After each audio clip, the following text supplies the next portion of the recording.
What's up, guys? Welcome to this very short kind of tutorial video. I wanted to share with you because I've been getting a lot of questions about the types of labels that I use, as well as printer and ink and all that.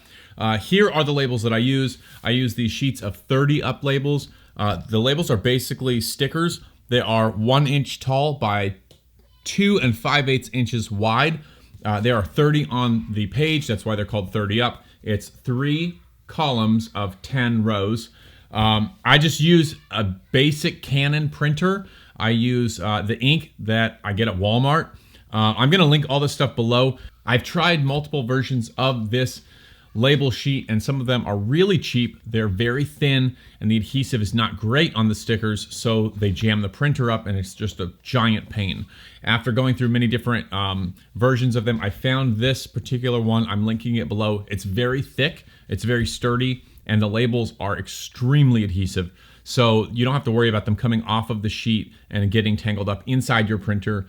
Yeah, it's like, this is definitely the best bang for your buck. I want to say I order them in 3,000 label packs. So you get 100 pages of 30 labels per page.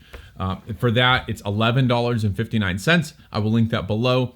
I hope this is useful to you guys and that it helps to take your Amazon business to that next level whenever providing great quality products to your customers. All right, until the next video, I'll see you guys later.